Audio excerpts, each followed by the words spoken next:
It's the Church of Jesus Christ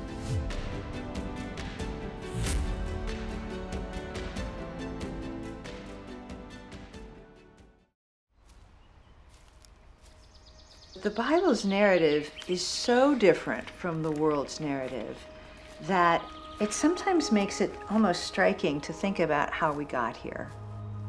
We live in a world where all of the exchanges in Romans 1, the exchange of truth for lies, the exchange of heterosexuality for homosexuality, and the exchange for the worship of creature for the worship of creator,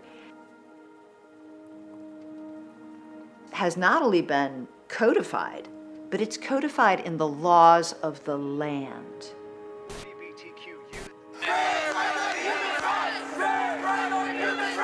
You have the Obergefell decision, which legalized gay marriage in all 50 states, changed the legal definition of harm from a material harm, loss of job, to an emotional harm. You're not calling me by my false pronouns. You're basically not lying to me in the way I want you to the Bostock decision, that was a Supreme Court decision in 2020, that added LGBTQ to the 1964 Civil Rights Act. So what is LGBTQ now? It is a protected civil rights category. You know, worldviews have consequences. Bad ones have casualties. For instance, under the framework of the Bostock decision, states could grant broad access to what the LGBT lobby calls gender-affirming health care, even for minors. Before the Bostock decision, we had only one gender clinic that children could access in the United States. Now we have at least 271 gender clinics. Approximately 300,000 teens ages 13 to 17 identify as transgender across the nation, a number which increased by nearly 50% just between 2021 and 2022. It is now pitting parents against their own children, creating chaos in families, and causing division in our churches. Stay away from Andy Stanley, stay away from Preston Sprinkle, stay away from Crew. Stay away from these organizations that can't speak truth clearly. The Bible is not ambiguous about homosexuality. It doesn't say that if you feel homosexual feelings, you're a different kind of man or a different kind of woman. We have a gay rights movement that is inside the church. This movement that thinks it's more merciful than God is actually just a movement of man-pleasing. That's all it is.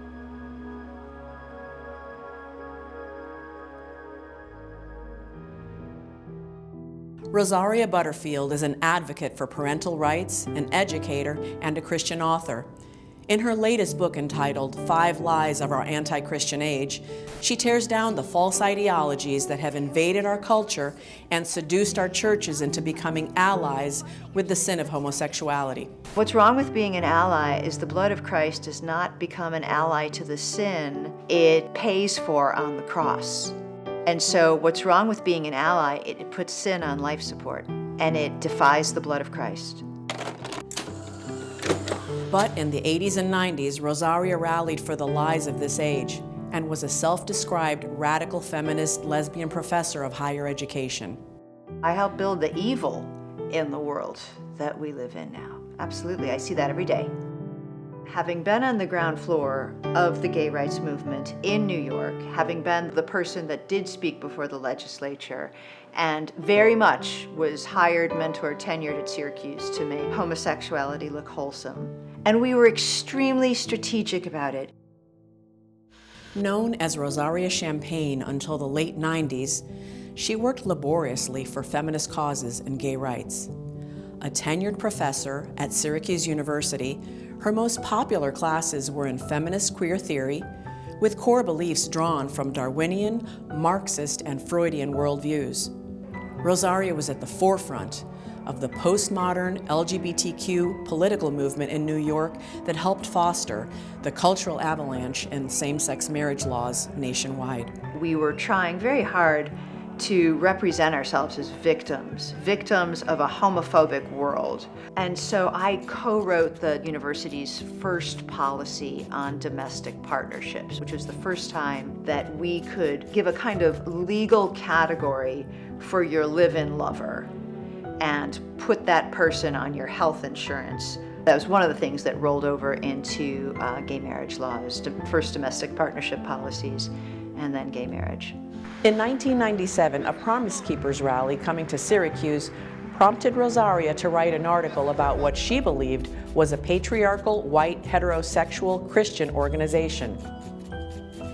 The Syracuse newspaper gave me an entire back page, and they gave me this title, Promise Keepers' Message is a Danger to Democracy. I got hate mail, I got fan mail.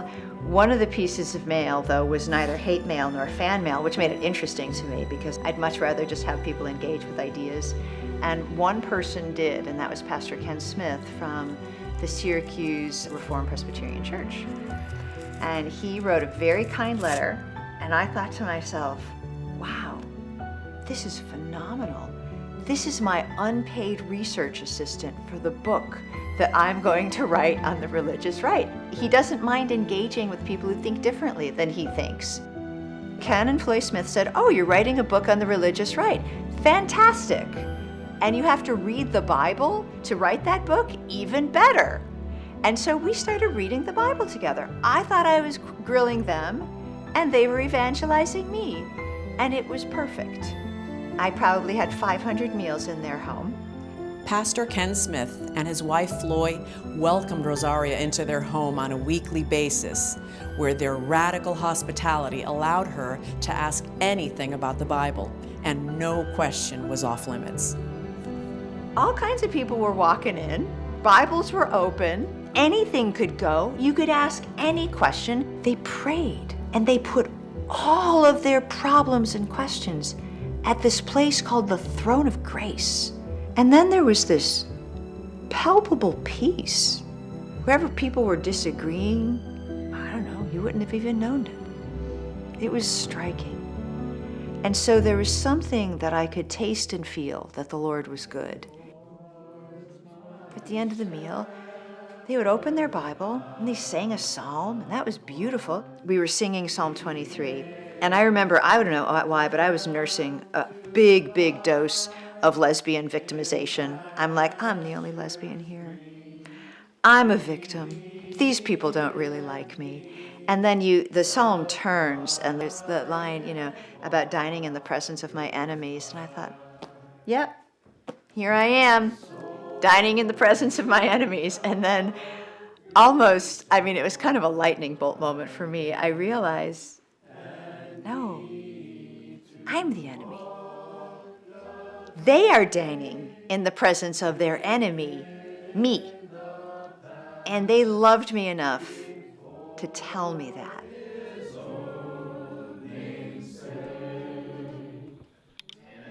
And at a certain point, about 2 years in, after I had read the Bible 7 times, and it was starting to work on me, it was starting to do the thing it does. Because the Bible was starting to get to be bigger inside me than I. Friends in Rosaria's tight-knit LGBT community started to take notice that she was changing.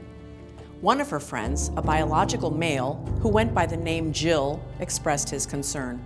At one point, it was Jill who pulled me aside and said, something's changing and it's scaring me. And I said, well, I'm reading the Bible and I just want to know, what if you think it's true? See, because I kind of think it's true. And if it is true, if Jesus is real and risen, then everybody in this room is in trouble, and we are too. Rosaria was surprised to learn that her friend Jill had been a Presbyterian minister for 15 years, a husband, and a father by the name of Matthew. One of the things we always said is that we are consenting adults, we're not hurting anybody. And for the first time, I saw Matthew's wife and children, who are obviously casualties to Matthew becoming Jill. There's a life lost. There's something really dangerous going on. And Rosaria, you're part of it. What side are you on? Soon afterwards, Rosaria's lesbian partner confronted her because of the amount of time she was spending in God's Word. And I thought, oh my word, have I become a closet Christian? Because there was a reason I was reading my Bible. And that's that I was absolutely drawn to this idea that there was the God of the universe who wanted to have a relationship with me, and that this Bible was my lifeline to him. And that's when I realized, oh no, this is no longer a research project. After Rosaria's miraculous conversion took place, she and her lesbian partner separated. She left her students, her professorship at Syracuse University, her political activist followers, and abandoned the life she had once held in such high regard. As a great humiliation, I had to lose everything. And then to make matters even worse, I had to lose the people I loved. That's what it means to follow Jesus.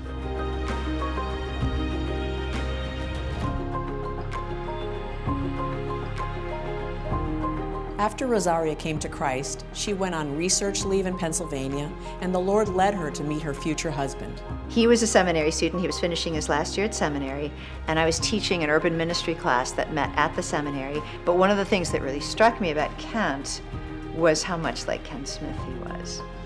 That he was a strong, godly man, and that he very much wanted to protect me and cover me. A lot of people saw in Rosaria not just someone who was saved by grace, but somebody who was a potential asset to some institutions. I just saw that she could easily be burned out and just kind of be seen as kind of like a laborer and not as a child of God, and not really looking for her need for rest, need for growth and faith and community. We're all called to serve, but we're not called to serve only, but to thrive in the Lord and to be blessed and to be on the receiving end of ministry as well. There are lots of things I could have done, I'm sure, as a Christian professor at a Christian school or back at Syracuse. But I don't think there is anything more important that I could have done than marry Kent Butterfield. And the Lord gave us 4 children through adoption. I was almost 39 when we got married. But to be married to my pastor has been the most mind and soul and just life-giving and life-sharpening experience. I mean, Kent is my husband, and I love him dearly as my husband, but he's also been my pastor all these years. What the Lord did is bring me to a place where I could, in fact, speak. We model our home now a lot on what the Smiths' house was like. And so I am free to be a woman. I am free to be a heterosexual woman. I am free to be a wife. I am free to be a mother. I am free to be a warrior on the front line of a cultural battle. I am free to be a writer. I am free to be a teacher. I am free to be a neighbor. And that's a lot of freedom.